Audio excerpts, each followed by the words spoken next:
बिस्मिल्लाहिर्रहमानिर्रहीम। अस्सलाम वालेकुम। खुश रहें, आबाद रहें, पाक परवरदिगार मोहम्मद वाले मोहम्मद के सदक़े में आपके रोज़ी में बरकत और इजाफ़ा अता करे।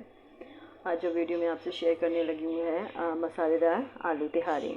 मसालेदार आलू तिहारी बनाने के लिए यहाँ पे मैंने तकरीबन 4 से 5 अदद आलू लिए हैं। उनको मैंने ये लंबा क्यूब्स की शक्ल में काट लिया है, क्योंकि तिहारी में आलू जो हैं वो लंबे ही अच्छे लगते हैं।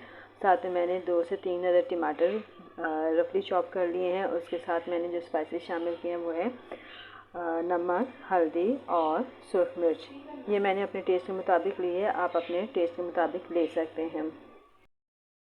आलू तिहारी बनाने के लिए यहाँ पे मैंने अदरक, लहसुन और प्याज को एक कूट लिया है और उनको अच्छे तरीके से मैंने कूटने के बाद ऑयल में शामिल कर दिया है। तो ये ऑयल में मैं इनको फ्राई कर रही हूँ। और साथ में मैंने गर्म मसाला शामिल किया है, जिसमें दालचीनी और काली मिर्चें हैं और साथ में ज़ीरा है।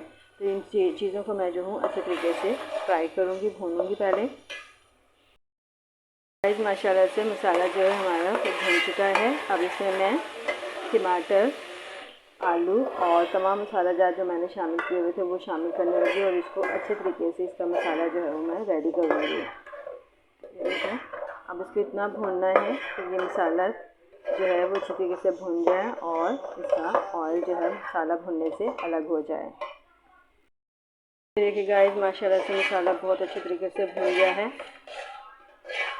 ऑयल जो है वो अलग हो चुका है और मसाले की खुशबू बहुत ज़बरदस्त आ रही है। और आलू को गलाने के लिए अब मैं इसमें चावलों का इतना पानी शामिल करूँगी कि ये आलू भी अच्छे तरीके से गल जाए। माशाल्लाह से अब मैं इसमें पानी शामिल करने लगी हूँ। मैंने 2 गिलास चावल लेने हैं, 1.5 गिलास सॉरी, और इसके लिए मैंने यहाँ पे 2.5 गिलास जो है ना पानी का इस्तेमाल किया है, क्योंकि अगर मैं पानी ज़्यादा शामिल करूँगी तो चावल नरम पड़ जाएंगे।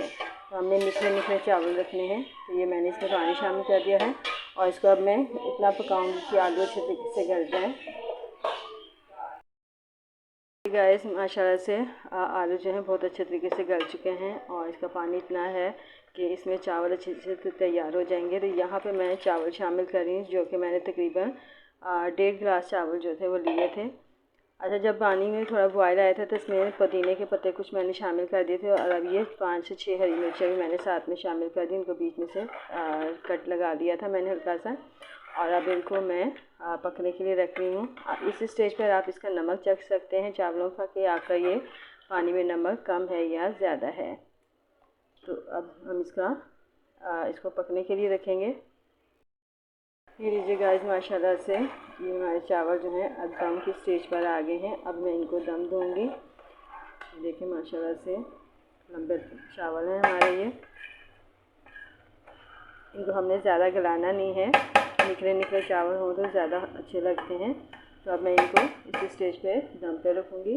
10 से 15 मिनट में इसका दम दूँगी। देखिए,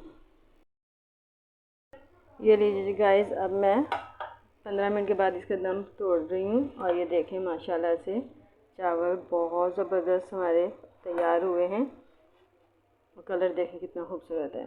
तो यकीनन आपको हमारी आज की रेसिपी पसंद आई होगी। मेरी रेसिपी पसंद है तो लाइक करें, शेयर करें, मेरे चैनल को सब्सक्राइब करें और एक आइंदा आने वाली एक नई और मुनफरद वीडियो के साथ मैं दोबारा हाजिर होंगी। उस वक्त तक के लिए मुझे इजाज़त दीजिए। खुदा हाफिज़।